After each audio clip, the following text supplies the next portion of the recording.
สบายดีข้าพเจ้าชื่อนางชื่นแสงมณีเรียนอยู่ภาคบริหารธุรกิจสาขาคอมพิวเตอร์อยู่ห้อง B412 นี้จะมาอธิบายโค้ดการรับค่าบางสูตรแต่บางสองฮอดบางเก่ามีหน้าตาแบบใดก็ไปติดตามกันได้เนาะ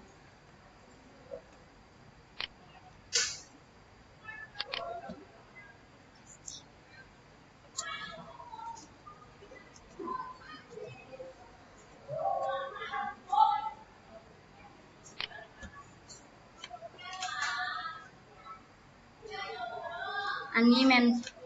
ภาคส่วนหัวของโปรแกรม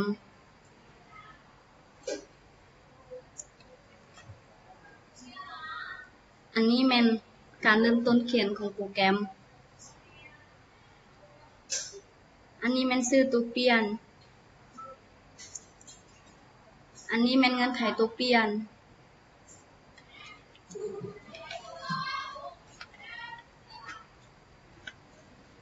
อันนี้แม่นบางสูตรบางสองฮอดบางเก่าก็จะมีหน้าตาแบบนี้เนาะ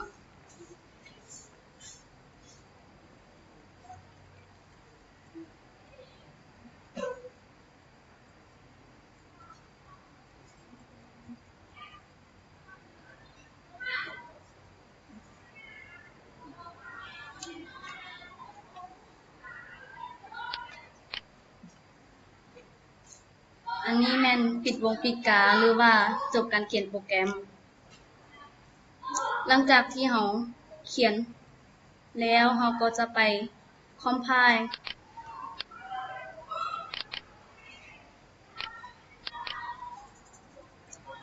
ว่าออกเลข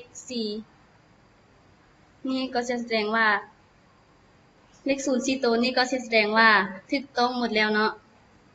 แล้วไปเข้าที่ลั่น